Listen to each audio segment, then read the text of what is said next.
May June 2026, paper 2-1, question number 1. Let us start solving this question. In this question, a trial balance is given and we are required to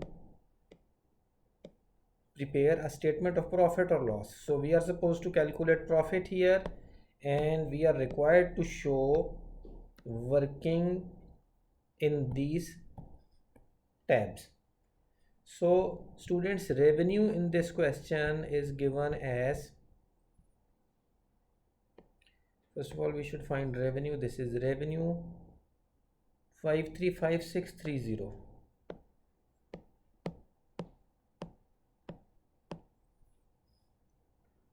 535630. Then cost of sales is also given.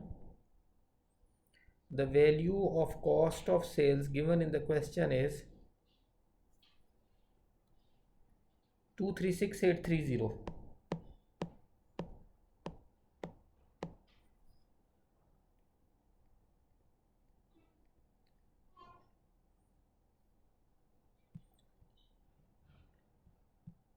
And distribution and admin cost, let us try to find out both of them.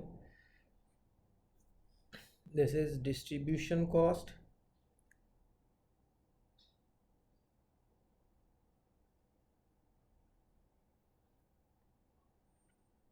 and these are admin expenses.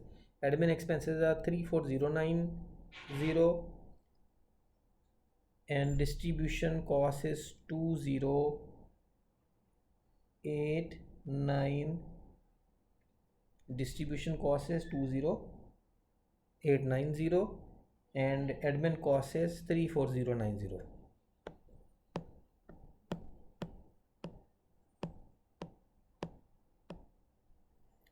So distribution cost 20890 and admin expenses are 34090.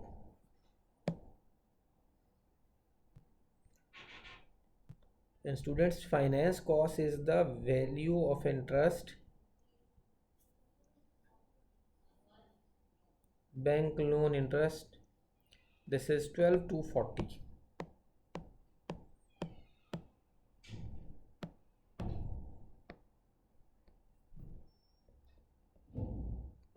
पहले हम सबकी working करेंगे, फिर हम जो है वो चीज़ों की नेट वैल्यूज़ लिख के तो प्रॉफिट कैलकुलेट करेंगे। अब बेटे हम चीज़ों को ज़रा इसकी एडिशनल इन्फॉर्मेशन को पढ़ना शुरू करते हैं। सबसे पहले उसने कहा है the value of inventory on 31 December did not take account that a credit customer had been sent some goods on sale or return basis. This had been recorded as a sale and these goods have a selling price of 9600 and gross margin is 50%. अब बेटे ये जब भी आपका question आता है control account का, errors का, सोल ट्रेडर का, इनकम्प्लीट रिकॉर्ड का, नॉर्मली ये एडजस्टमेंट होती है, ठीक है ना। अब इसमें आपने 3 काम करने होते हैं। पहली तो बात ये है कि आपने एक सेल गलती से रिकॉर्ड की है, वो आपको रिकॉर्ड नहीं करनी चाहिए थी, ये सेल में से वो वैल्यू माइनस करनी है।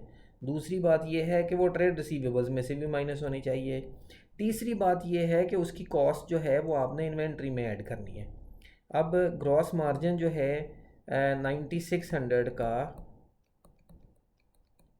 50% लेंगे तो ये बनेगा 4800। इसका मतलब इसमें से 4800 प्रॉफिट है, वो 4800 माइनस कर देंगे तो हमारे पास कॉस्ट आ जाएगी 4800। अब बेटे हमने ये इन्वेंट्री में ऐड करना है। हमारे पास यहाँ पे क्लोजिंग इन्वेंट्री गिवन है 4800, हमने क्लोजिंग इन्वेंट्री में ऐड करना है। अब यहाँ पे अब ज़रा गौर कीजिएगा कि अगर हमारी क्लोजिंग इन्वेंट्री ऐड हो रही है तो इसका मतलब ये है कि हमारी कॉस्ट ऑफ सेल्स 4800 से डिक्रीज़ हो रही है।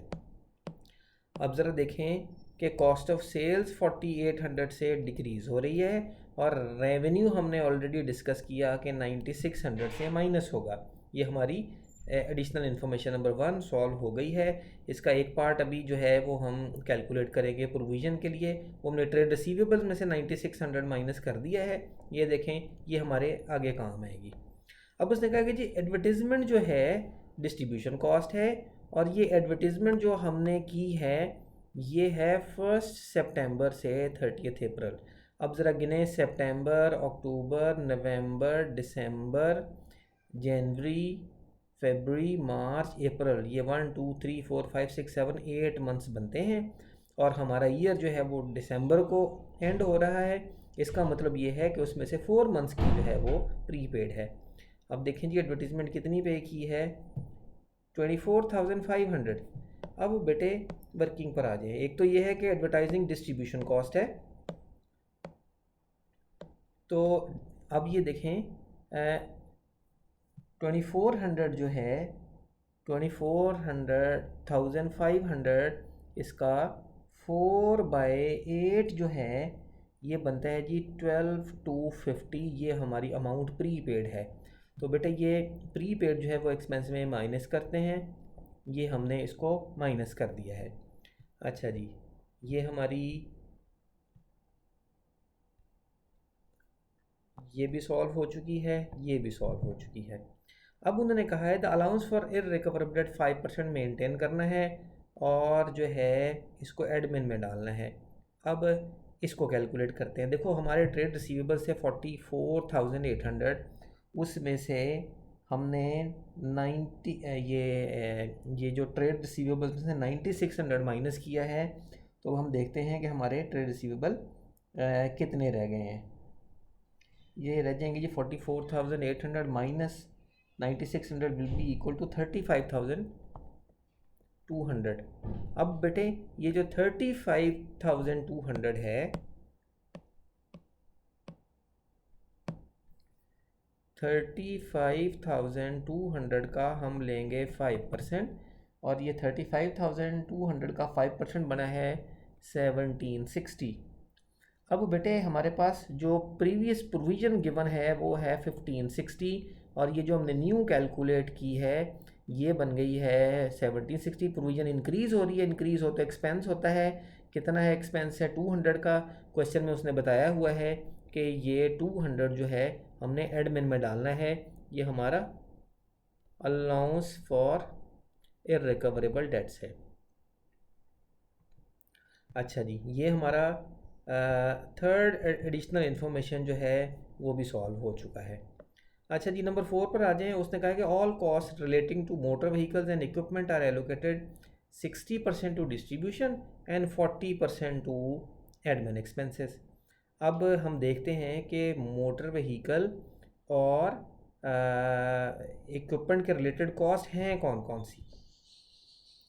अच्छा जी, अब ज़रा देखते हैं जी मोटर व्हीकल इक्विपमेंट की कॉस्ट के रिलेटेड क्या क्या चीज़ें हैं।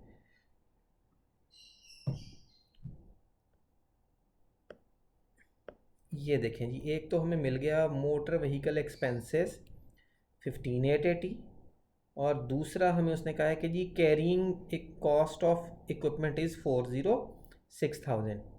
अच्छा जी, इसका मतलब डेप्रीसिएशन और मोटर व्हीकल एक्सपेंसेस जो है वो हमने 60-40 करने हैं। ठीक है ना जी। अब ये 60-40 कैसे करेंगे आगे चल के और देखते हैं। अब उन्होंने एक और भी इन्फॉर्मेशन हमें दे दी है। वो इन्फॉर्मेशन हमें क्या कहती है कि मोटर व्हीकल के जो एक्सपेंसेस में 8,000 हमने डाला हुआ है वो एक्चुअली कैपिटल एक्सपेंडिचर था। इसका मतलब ये है कि वो मोटर व्हीकल एक्सपेंस में नहीं डालना हमने, बल्कि मोटर व्हीकल की कॉस्ट में डालना था। तो बेटे यहाँ पे हम मोटर एक्सपेंसेस में से 8,000 माइनस कर देंगे, और इसकी कॉस्ट में 8,000 ऐड कर लेंगे। अच्छा जी, अब ये जो 15,880 है इसमें से 8,000 माइनस करेंगे कि तो ये बन जाएगा 7,880। अब बेटे इस 7,880 का 60% लें और 40% लें। इसका 60% लेंगे तो वो बनता है 4,728, और इसका 40% लेंगे तो वो बनता है 3,152। अब जैसे क्वेश्चन में हमें बताया है कि 60% जो है वो डाल दें डिस्ट्रीब्यूशन में, और 40% एडमिन में डाल देते हैं। हम अपनी वर्किंग में ये भी जी इसमें हम प्लस कर देते हैं 4,728, ये हैं मोटर एक्सपेंसेस के, और यहाँ पे हम ऐड कर देते हैं जी 3,152, ये भी मोटर एक्सपेंसेस के हैं। अच्छा, इसके बाद हम चलते हैं डेप्रीसिएशन के ऊपर। अब क्वेश्चन में बताया हुआ है कि डेप्रीसिएशन जो है वो 15% लेनी है मोटर व्हीकल्स एंड इक्विपमेंट की जितनी भी है, और using reducing balance method. Reducing balance method के लिए हमने हमें चाहिए कैरिंग वैल्यू या नेटबुक वैल्यू, और उसने कहा कि प्रॉपर्टी पर डेप्रिसिएशन चार्ज नहीं करनी।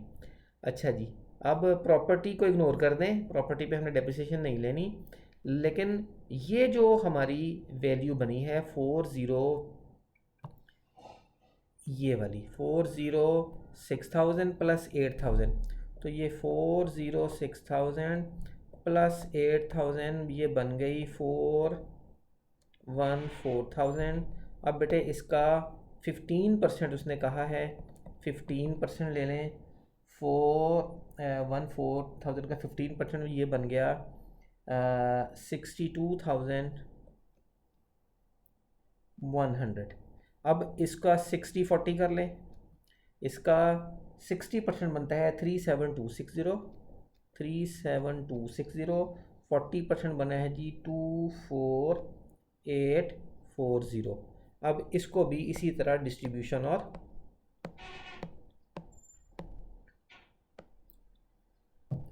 अब ये आपकी आ गई जी डेप्रिसिएशन। अच्छा जी, अब डेप्रिसिएशन में लिख लें जी 37260 इसमें ऐड कर दें, 37260 ये इसमें ऐड हो जाएगा, और ये डेप्रिसिएशन का 24,840 इसमें ऐड हो जाएगा। अच्छा जी, अगली इन्फॉर्मेशन पे चलते हैं जी। डायरेक्टर्स रिम्यूनरेशन, ये भी सॉल्व हो गया, ये भी कर लिया, ये भी कर। Directors remuneration is an administrative expenses. Directors remuneration कहाँ लिखी हुई है जी, ये मिल गई 64,500, इसको हमने एडमिन में ऐड करना है। तो 64,500 हमारा ये एडमिन में ऐड हो गया। ये आ गई आपकी डायरेक्टर्स रिम्यूनरेशन, ये डायरेक्टर्स की सैलरीज होती हैं। अच्छा जी, उसके बाद आगे आगे आ जाएं जी। अब उसने ये भी हो गया। अब उसके कहते हैं 8% डिबेंचर्स जो हैं वो इशू किए 1 अक्टूबर को, ठीक है। और 1 अक्टूबर को इशू करने का मतलब ये अक्टूबर, नवंबर, दिसंबर 3 मंथ का उन पे इंटरेस्ट देना है हमने। वो 3 मंथ का कितना बनता है, डिबेंचर की अमाउंट बनती है जी 40,000। अब आप क्या करें, इसको कैलकुलेट कर लें।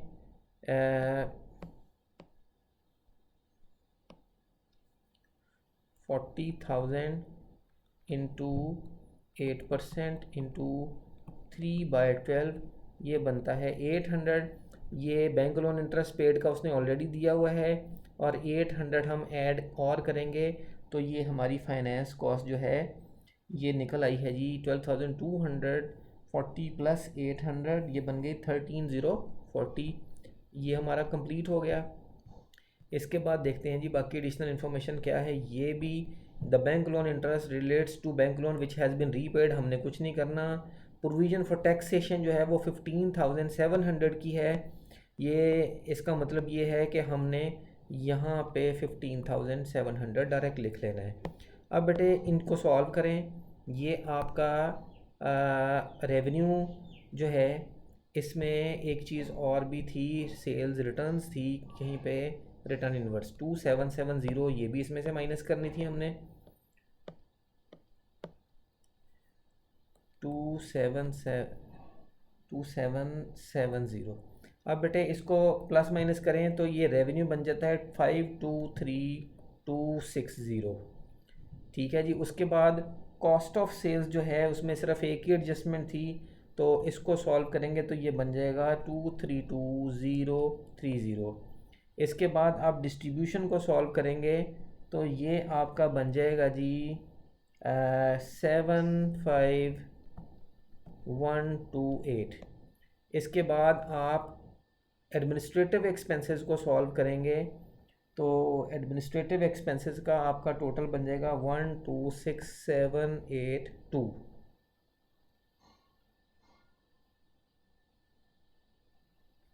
अच्छा जी, फाइनेंस कॉस्ट भी सॉल्व होगी। अब बेटे ये वैल्यूज़ हमने कैलकुलेट कर ली हैं, अब इनको जो है वो हम इनकम स्टेटमेंट में लिख देते हैं। हमारा रेवेन्यू बना था 523260, और हमारी कॉस्ट ऑफ सेल्स का नेट निकला था 232030। ये इसको माइनस करेंगे तो ग्रॉस प्रॉफिट आ जाएगा, विच इज़ 291230। और उसके डिस्ट्रीब्यूशन डिस्ट्रीब्यूशन कॉस्ट का हमने टोटल किया था 75128, एडमिन का हमने टोटल किया था 126782, और उसके बाद ग्रॉस प्रॉफिट में से ये दोनों माइनस कर देंगे तो हमारे पास प्रॉफिट फ्रॉम ऑपरेशंस आ जाएगा, विच इज़ 89320। अब बेटे इसमें से हमने फाइनेंस कॉस्ट माइनस करनी है। फाइनेंस कॉस्ट हमने निकाल ली थी 13040, तो ये आपका आ जाएगा profit before tax, which is 76280, और इसमें से टैक्स माइनस करेंगे तो हमारा आ जाएगा जी प्रॉफिट फॉर द ईयर 60580। अच्छा बेटे देखो, ये जितनी भी हमने वर्किंग शो की है, अगर हम ये सारा कैलकुलेटर पे करके तो यहाँ लिख देते तो उसका क्या नुकसान होना था। देखें, मार्क स्कीम में फ़र्ज़ करें ये एडमिन कॉस्ट है, इसमें 5 आइटम्स हैं, ठीक है ना। अब 1 2 3 4 5, ठीक है। अगर हमने ये शो की है, इनमें से कोई एक भी गलत है तो बाकी 4 मार्क्स मिलेंगे। लेकिन अगर हमने शो नहीं की, ये आंसर हमारा गलत है और एज इट इज़ उठा के हमने इसको एडमिन एक्सपेंसेस में लिख दिया, तो सारे मार्क्स गए, ठीक है। इसलिए हमेशा वर्किंग शो करनी है, पूरी वर्किंग शो करनी है, फिर आपको जो है ना मार्क्स कम से कम आप लूज़ करेंगे। अब बेटे उन्होंने ये कहा है कि जी एक तो बोनस इशू किए हैं, और दूसरा उन्होंने रीवैल्यूएशन प्रॉपर्टी की है, और उन्होंने कहा जी आप स्टेटमेंट ऑफ फाइनेंशियल पोजीशन की इक्विटी और लायबिलिटीज़ ये शो कर दें। अच्छा जी, इक्विटी और लायबिलिटीज़ में इसका मतलब ये है कि स्टेटमेंट ऑफ फाइनेंशियल पोजीशन में उन्होंने हमसे सिर्फ एसेट्स नहीं पूछे, बाकी चीज़ें हमसे पूछी हैं। तो चलें जी, एसेट्स जो है ना वो बाकी चीज़ें हम लिख लेते हैं। अब ज़रा देखें, आपका जो इक्विटी सेक्शन है इसमें आपको ऑर्डिनरी शेयर्स क्वेश्चन में गिवन है, ठीक है जी। शेयर प्रीमियम क्वेश्चन में गिवन है, और यहाँ हमें नज़र आ रहा है कि प्रॉपर्टी अपवर्ड रीवैल्यू हो रही है, तो रीवैल्यूएशन रिजर्व भी आएगा।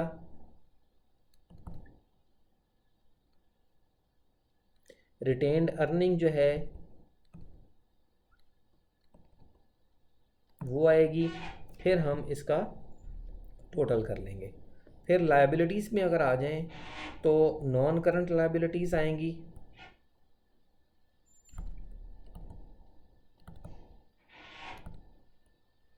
इसमें हमारे पास 8% डिबेंचर्स हैं,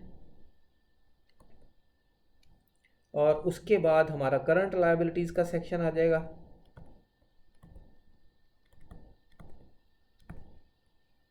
इसमें ट्रेड एंड अदर पेबल्स, और हमारी टैक्सेशन आ जाएगी, और फिर हमें ग्रैंड टोटल कर लेंगे इस सब का, ठीक है जी। अच्छा, अब क्वेश्चन में ज़रा देखें कि हमें क्या क्या गिवन है।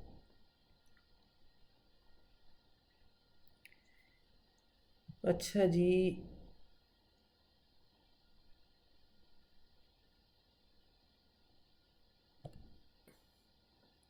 रिटेन्ड अर्निंग, और उसके बाद ये शेयर कैपिटल, शेयर प्रीमियम, और उसके बाद ये आपके डिबेंचर्स हैं, और उसके बाद ये आपके ट्रेड पेबल्स हैं। पहले तो मैं इनको लिख लेता हूँ ताकि फिर उसकी एडजस्टमेंट जो है ना वो की जा सके। अच्छा जी, अब बेटे देखो, आपका जो शेयर प्रीमियम है वो क्वेश्चन में गिवन है जी, शेयर कैपिटल सॉरी 6 लाख का, और उसने बताया है कि ईच शेयर इज़ ऑफ $0.5। उसके बाद उन्होंने शेयर प्रीमियम दिया है 90,000 का, और उसके बाद उन्होंने रिटेन्ड अर्निंग दी हुई है और रिटेन अर्निंग का बैलेंस दिया उन्होंने जी 156920 का। अब बेटे रिटेन अर्निंग में हम एक तो प्रॉफिट ऐड कर लेते हैं। ये जो भी हमने इनकम स्टेटमेंट बना के तो प्रॉफिट निकाला है विच इज़ 60,580, ये इधर ऐड हो जाएगा। और इसमें से हम डिविडेंड जो है वो माइनस करते हैं। क्वेश्चन में देखें डिविडेंड अगर कहीं लिखे हैं तो माइनस कर देंगे। यस, डिविडेंड पेड ये मिल गया, 30,000 का डिविडेंड माइनस कर दिया। ये आपका रिटेन्ड अर्निंग का कॉलम सॉल्व हो गया। अच्छा, अब एक चीज़ और उन्होंने कही है कि जी ये यहाँ पर देखिए कि आपने प्रॉपर्टी को अपवर्ड रीवैल्यू किया है। प्रॉपर्टी आपकी 5 लाख की थी, 650,000 की हो गई है, तो प्रॉपर्टी इसका मतलब 150,000 आपका इंक्रीज़ कर गया। बोनस इशू को देखते हैं। उसने कहा कि जी 2 फॉर एवरी 5, जिसके पास ऑलरेडी 2 हैं उनको 5 नए इशू करने हैं। इसकी कैलकुलेशन क्या आएगी, $6 लाख हैं, 0.5 का एक शेयर है तो ये 12 लाख शेयर्स बन गए। 12 लाख शेयर्स को 2/5 करें और 2/5 करने के बाद जो आंसर आए इसको 0.5 से मल्टीप्लाई करें, क्योंकि एक शेयर आपका 0.5 का है, तो ये बन जाते हैं आपके $240,000 के बोनस शेयर्स। ये आपकी बोनस शेयर्स की कैलकुलेशन है। अब बेटे देखें ज़रा, हमारे पास ऑर्डिनरी शेयर्स जो थे वो पहले 6 लाख के थे, 240,000 हमने और ऐड कर दिए तो ये आपका हो गया 840,000। अब उसने कहा है कि ये मोस्ट फ्लेक्सिबल फॉर्म में आपने क्या करना है, ये देखें ज़रा, ये 240,000 ऐड हो गया। अब इतनी ही अमाउंट हमने रिजर्व में से माइनस करनी है, 90,000 इसमें से माइनस कर दिया, ये शेयर प्रीमियम आपका ज़ीरो हो गया। और बाकी जो है अब 240 में से 90 इसमें से चला गया तो 150 जो है वो हम इसमें से माइनस कर देंगे, तो हमारा रिटेन्ड अर्निंग का फाइनल टोटल आ गया जी प्लस माइनस करने के बाद 1,027,500। ये हम यहाँ पे लिख देंगे 1,027,500। ये शेयर प्रीमियम आपका निकल गया, ये हम यहाँ नहीं लिखेंगे। ये आपका 40,000 क्वेश्चन में गिवन है। अच्छा जी, ट्रेड पेएबल्स जो हैं वो क्वेश्चन में गिवन है जी 21240। अब हमने जो इंटरेस्ट ऑन निकाला था डिबेंचर्स का 800, वो भी इसमें ऐड कर देंगे।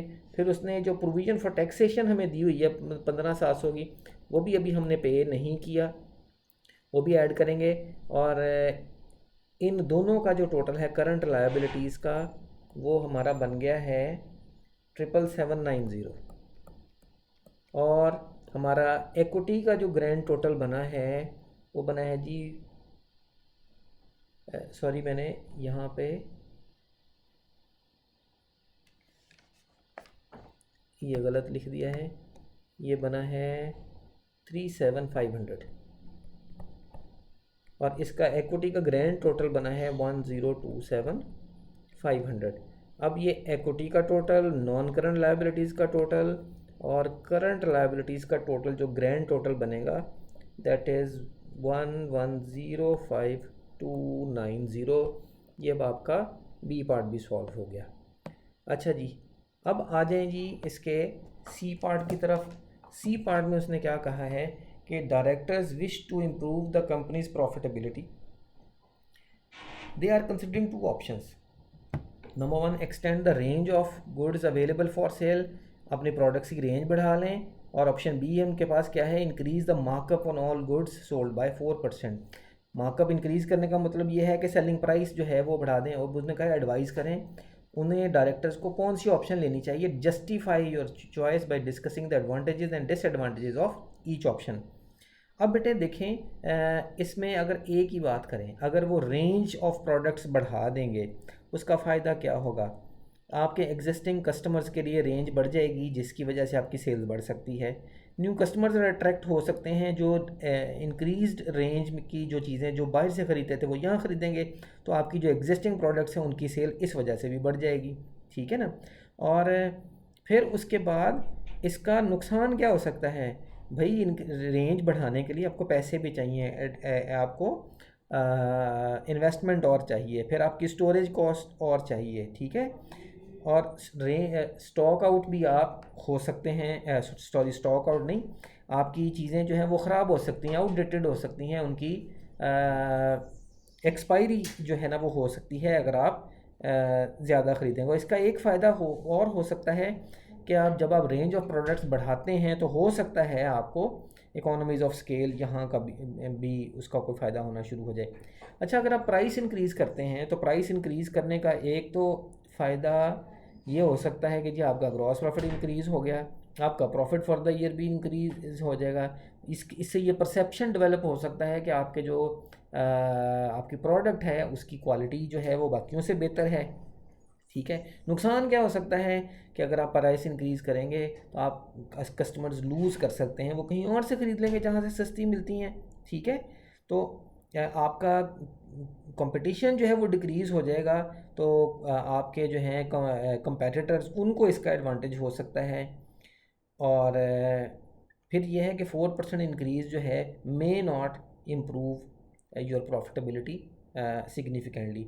इसके बाद बेटे आपने दो एडवांटेज इसमें ये देखें, दिस इज़ ऑफ 7 मार्क्स, तो आपने क्या करना है 3 मार्क्स के लिए ऑप्शन 1 रख लें, 3 मार्क्स के लिए ऑप्शन 2 रख लें, और उसमें भी दो एक एडवांटेज डिसएडवांटेजेस, दूसरे में भी दो एक, फिर आखिर में एक कंक्लूड करना है, आपने डिसीजन देना है कि ऑप्शन ए के साथ जाए या ऑप्शन बी के साथ जाए, और उसके साथ एक सपोर्टिंग कमेंट भी दे देना है। इस तरह आपके ये 7 मार्क्स कंप्लीट हो जाएंगे जी। Thank you.